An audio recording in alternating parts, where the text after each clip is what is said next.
Ashish, welcome to Turbocharged. Thank you. And I think it's a long time. We're seeing a brand new sedan from Volkswagen in a very long time. How does it feel to see the Virtus finally hitting the road? It's always exciting. And especially if a product like the Virtus, which is, striking, exhilarating, and German engineered to the core. I think it's a very exciting time for us, really super excited.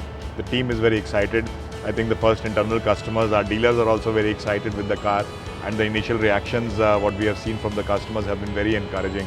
So super excited with this new introduction and looking forward to it. And you recently completed 1 year as brand director at Volkswagen. Yeah. Must make for a sense of achievement, no? Like, especially considering how challenging the last year was and Yeah. how action-packed 2021 was for you. Yeah. No, definitely, Abhay, if you look at it, yes, now that you remind me, it's been 1 year. It seems like much longer than that, to be honest.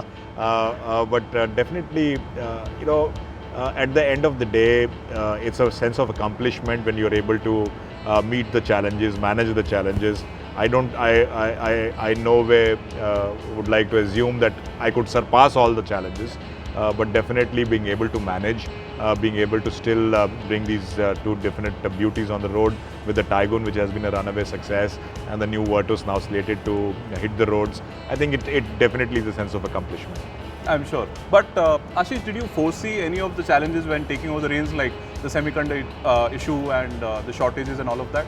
See, as a very nature of any business, there will always be challenges, and by the nature or by the very definition of the word challenges, most of them are unforeseen. So what you try to do is to make sure that you maintain a sense of calm, you maintain a sense of purpose, not only in yourself but in the entire team.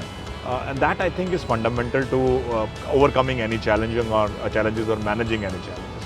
That's what we try to do as a team, as a management team as well, to maintain a sense of purpose and a sense of calm in our team.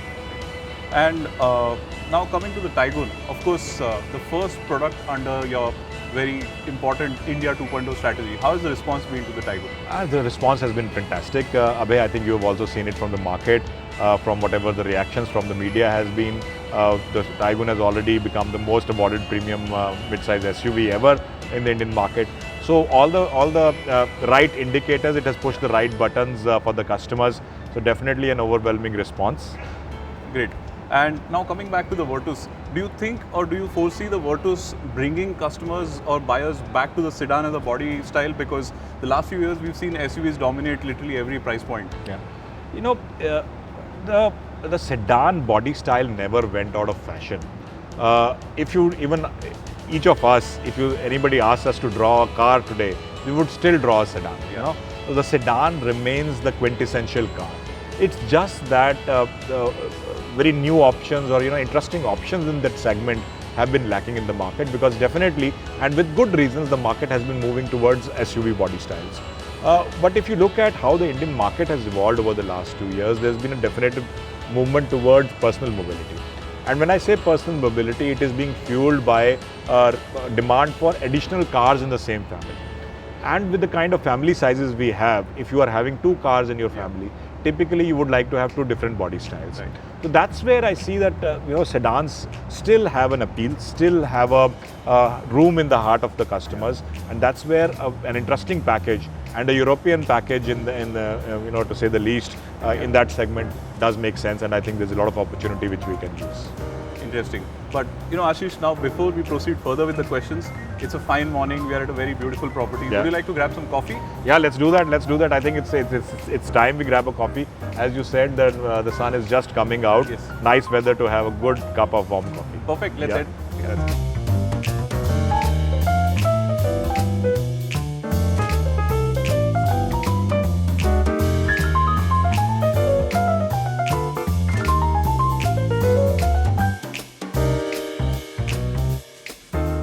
Ashish, continuing from where we were talking about now, let's be honest, the pandemic also, in a way, forced the entire industry, the automobile industry, to look at the digital side of things. Yeah. And people were not moving out of their homes, but obviously manufacturers had to sell cars, ensure that people get to see and drive the cars. How has the transition been for you from physical to digital? Digitalization is not something which we thought about because of the pandemic. digitalization was already catching on before even the pandemic hit all of us. But what the pandemic actually did was to accelerate a lot of the initiatives which we all had planned. And I'm not talking only about ourselves, but for the entire industry. It certainly became imperative that you are present on all digital touch points, because that became the only medium you could get in touch with customers So thankfully for us, we already had a mega plan, or we already had a 360-degree plan to digitalize all our touch points, whether it is from inquiry generation to test drive bookings, to online bookings, to car availability online, to on the service side, for example, online booking of your services, buying our service value packages and loyalty packages online. So all of this was already in the works.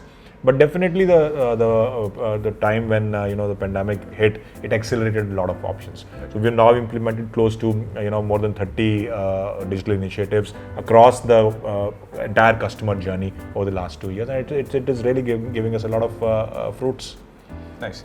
Also, can you tell us about the new service initiatives? And there has been a big focus on reducing the cost of spare parts. Yeah. So can you tell us about that? No, that has been a fair feedback from customers over the previous years in terms of cost of ownership of our cars, which partly also had to do with the high import content that our cars had. So definitely this was one of the main goals when we actually conceived the India 2.0 project. So in the project phase itself, cost of ownership was included as a project target. We wanted our cost of ownerships to be competitive with whatever was available in the market, and to make sure that our cars meet those targets. So once you have these targets set in the project stage, the higher degree of localization helped in bringing down the cost of the parts. We also focused on bringing a lot of child parts available to the customers, so that instead of changing big assemblies, we only change smaller parts if some issue happens in the car. The other thing we did was, over the entire basket of parts that we had, we dropped our prices by around 12 to 15%. We reduced the prices of our engine oil by close to 30-35%. We focused a lot on making sure that availability of parts is better. We through our group after sales, we also expanded our warehouse network. We made our logistic capabilities better, and today we have a service rate of more than 95%. That means 95% of the parts at any time you order will always be available, which is one of the best in the industry. So these are some of the initiatives which we did on the factual side. But at the same time, it was also important to give a peace of mind to customers. So in 2018 itself, we introduced what we call Forever Care, which makes 4 years warranty and 4 years roadside assistance and 3 free services standard across all the range. Okay. So this gives a lot of confidence to customers that for 4 years I do not have to worry anything about the car breaking down or any service costs that might come in. We launched a lot of loyalty products like the service value pack. The service value pack for the Taigun, for example, the 4-year service value pack is only 25,000 to 26,000 rupees. That means an annual service cost of only 6,000 rupees. Right. Yeah, which is much lesser than some of the cars in much lower segments. Yeah. So those are the kind of initiatives that have been rolled out. Together, all of them have actually brought down the cost of ownership of cars by close to 25 to 28%. That's a big number. Yeah. Now, since we've been on the topic, what is your vision for this year for Volkswagen in India? I think the vision is pretty simple. The first focus has been to make sure that the Taigun gets established as a successful product. The beginning has been great. The Taigun already has won more than 20 awards. The numbers speak for themselves as well. Making sure that we have a supply stability considering all the supply challenges that we have, and making sure that the Virtus gets the launch that it deserves. I think these are the two very clear focuses, and we take it step by step after that. Great. Also, slightly different topic, but you've also talked about doubling your used car sales numbers this year. What is the strategy for that? See, I think again, pre-owned cars under our DWA brand has been a very strong focus for us for the last 3 years. Simply because of the reason that with the switch from our previous generation cars, the Polo and Vento, moving to the MQB platforms, we now have a strong base of close to 4 lakh customers existing in India. And naturally, over a period of or over their life cycle, customers would now like to upgrade. Yeah. So it is very imperative that we give them an opportunity to upgrade within the brand. So from that perspective, I think around 3 years back, we introduced what we call DWA 3.0, which was about making our DWA brand more visible, more accessible, and more digitalized. So even back in 2019, we actually introduced what we call a online used car evaluator. We have a lot of digital tools available on our website through which you can evaluate your car. You can actually look at what are the kind of used cars available across our network, so that customers have an opportunity to stay within the brand. But what, as a decisive step, we did also in 2020 is to open up our DWA channel to all brands.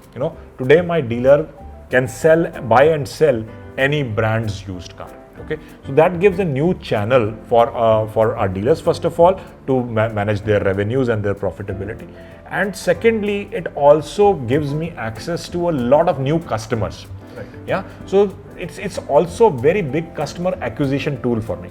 Somebody who's bought a used car from our DW network has already been in touch with the brand, has already seen what the brand can do for them, and has already a lot of faith in the brand. So when the time comes for them to upgrade to a new car, I think more or less they will choose our dealer itself for upgrading to a new Volkswagen. That's true. And now you've got two very good turbocharged petrol engines, which is the 1 liter TSI and the 1.5. Yeah. Now, if I were to ask you 1 liter or 1.5 TSI, what is your pick? So I would say 1.5 for the weekend when I want to have some thrills, and the 1 liter for the weekdays. So I would these are cars which are both beautiful, both are performance oriented, both are equipped with TSI engine packed with features. So take your pick. Yeah. Brilliant. Now, lastly, I would like to draw a bit of a parallel here. Now, roughly when you took over the reins of Volkswagen is when I started Turbocharged as a new publication, starting from scratch. And somewhere, the focus on ensuring that Turbocharged is a more youthful and enthusiast-centric publication has helped me. And parallelly, I'm seeing Volkswagen also trying to become a cooler brand. So, how is that coming along? No, first of all, congratulations. I think your journey has been more interesting than mine, frankly, the way you have brought up the Turbocharged magazine to where it is now. So big congratulations. Thank you so much. And it's all down to your efforts, Abhay, so congratulations for that once again. But I think, we have stated our vision for the brand as something which is premium and aspirational. And once you set that vision, you have to make sure that the visible cues and everything about the brand conveys that positioning. So the first step in that was actually changing the brand design, which we implemented, which we call the new brand design, which was implemented globally around 4 or 5 years back, and we have brought it into India. And the clear focus was that when we transform our product portfolio to the new Taigun and the Virtus, the entire design language of the brand also has to change. So if you go across to any of our showrooms or workshops today, you will see a more youthful, vibrant, outlook of the brand, the way the showrooms feel, the way they look, and also how our people interact with customers. Yeah. That was very important, because you can change the physical cues, but if your interaction quality does not change, it does not matter to the customer. So we have changed the outlook of our people. We did a massive retraining exercise across all our network over the last 1.5 years to totally change the way we interact. Similarly, on our digital touch points as well, because they are as important as physical touch points these days, we adopted these cues. Brilliant. So, fantastic talking to you, Ashish. I think thank you so much and wish you all the best for the launch of the Virtus. Thank you so much, Abhay. Always a pleasure talking to you. Thank you, Ashish. Thank you.